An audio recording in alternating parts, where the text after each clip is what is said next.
என்ன இது சின்ன பிள்ளை மாதிரி விளையாட்டு? எதுக்கு இங்க கூட்டியாந்துருக்கீங்க? என்ன செய்ய போறீங்கன்னு தெரியாதா என்ன? இந்த தேவை ஓட மாட்டான்.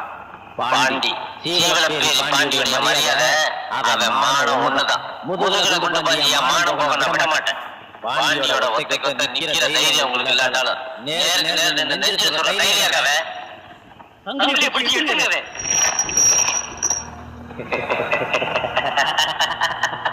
என்ன சிரிக்கிற? பயமா இல்ல? பயமா? எனக்கா? பயப்படுறவங்க நீங்களும் உங்களை தூண்டி விட்டவங்க தான்ல. நான் எதுக்கும் துணிஞ்சவன். என்ன செய்யும் நினைச்சீங்களா? செய்யல. கடைசியா ஏதாவது சொல்ல விரும்புறியா? எல்லாரும் வாழ்க்கையில பட்டு தெரிஞ்சுக்கிறத விட என் வாழ்க்கையை பார்த்து தெரிஞ்சுட்டாலே போதும். சாதிங்க மோசத்துல சீரழிஞ்சு சாக போறோம். எனக்காக ஒவ்வொரு சுட்டு கண்ணீரும் சாதி வெளியே இருக்கிற தீப்பந்தமாகணும். இந்த சீவல பேரு பாண்டியோட முடிவு இன்னொரு பாண்டியோட ஆரம்பமா இருக்கக்கூடாது. சாதி இல்லாத ஊரா மாத்துங்க, சண்டை இல்லாத உலகம்.